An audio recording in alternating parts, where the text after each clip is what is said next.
So do a review.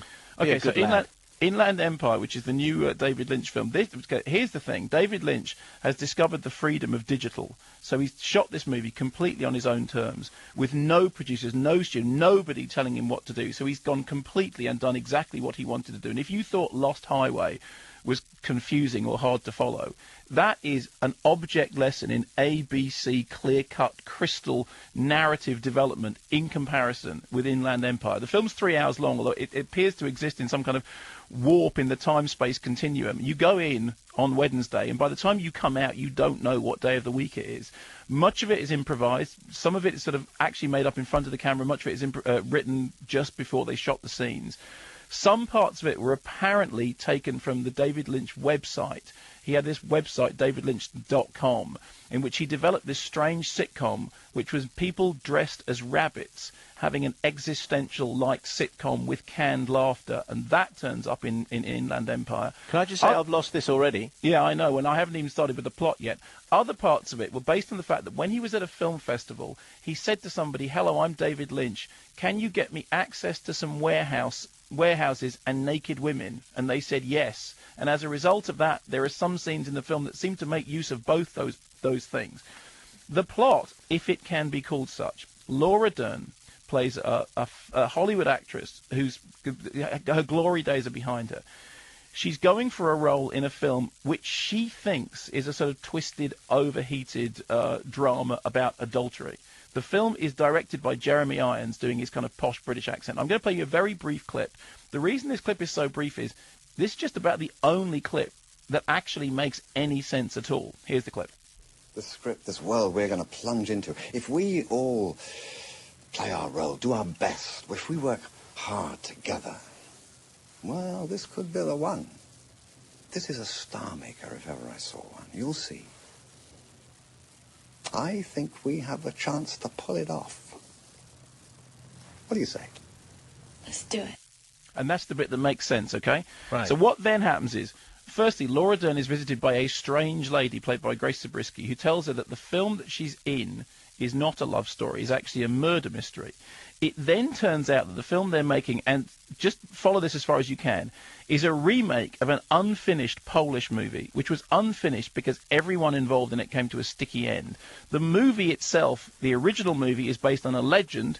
People being involved in that also came to a sticky end. Then, during rehearsals, Laura and her co-star discover a darkness behind the set, into which Laura goes. And about 3 hours later, she comes out, or maybe she doesn't, on Hollywood Boulevard, but maybe it's not her. Maybe so she goes into a darkness. A darkness. Did you ever see you ever see Lost Highway? Oh, don't know. Really? Okay, well, was there some darkness in there? There was. There's a scene in Lost Highway in which the central character discovers a dark patch in the corner of his bedroom, and he goes into it, and he turns into somebody else, right? Well, in this, Laura Dern goes behind the scenery, and then she kind of becomes several other characters, and then there's a whole bunch of stuff with a hooker in a hotel room watching the television on which there are people dressed up as rabbits doing this sitcom with the canned laughter. There's a whole thing in which Laura Dern herself may be a streetwalker on Hollywood Boulevard, or she may be an actress in the Polish movie, or she may be none of the above, or she may be possessed by the demon that appeared to possess Laura Palmer in Twin Peaks. I'm looking forward to Norbit myself. Then there's the usual sort of David Lynch soundtrack of industrial noises and groaning and stuff going on. And then there's another level as well, which there's really no point in attempting to explain, other than to say it's got that kind of Lynch world sensibility, that it has a dreamlike logic, that it all makes sense, but only if you're asleep. Now, when I saw the film, there was two things happened with the audience. There were those people like me who decided to go with it, who decided that what you were basically getting was like David Lynch hits on 45. It's all the stuff that you recognise from Lynch films. And if you like, I mean, it was really funny when he made Lost Highway. People said this is getting far too obscure. And Lost Highway always seemed to me to be a response to Fire Walk with Me, the Twin Peaks movie, which I absolutely loved. And everyone got wrong. Everyone said it was terrible. Some idiot critic said, in David Lynch's world, nothing is what it seems. This isn't the worst movie ever made. It just seems things like it, which was a completely foolish thing to say, because actually, of course, it's his great masterpiece. And since then, he seems to have just been becoming more and more willful. And in the case of Inland Empire, which I keep wanting to call Inland Revenue for reasons which will only make sense to a British audience, but not to David Lynch himself. I told him, and he didn't understand. It's essentially, you've got a British audience. Just run with the fact that it's Britain that you're broadcasting. I know. I'm just in Chicago looking out at a frozen lake. Anyway, so I really, really liked it. I really enjoyed it. I really loved the freedom of it. I really loved the fact that it was just like being inside David Lynch's head for 3 hours, and you lost all sense of time and space. There are other people who, after about 5 minutes, just went, I cannot be doing with this. Who are these people? Why are these people? What are these people doing? Where is this going? What's the stuff with the rabbit? Who's the woman in the hotel room? Why does none of it match up? Some people think it's just willfully obscure. I mean, certainly when you get to the bit with the one-legged woman walking around with the monkey on her shoulder and the group of people in the hotel room doing the dance formation to the strange pop song, you either think, hey, I love David Lynch. I love the fact that nobody is going to say to David, you know what, you've got to cut it down to 90 minutes and put an exploding helicopter in it. Or I'd rather be seeing Ghost Rider. Well, no, because Ghost Rider's just... You know exactly what's going to happen in Ghost Rider. It's boring and silly, and Nick Cave catches on fire and turns into a skeleton. I mean, that's not very interesting.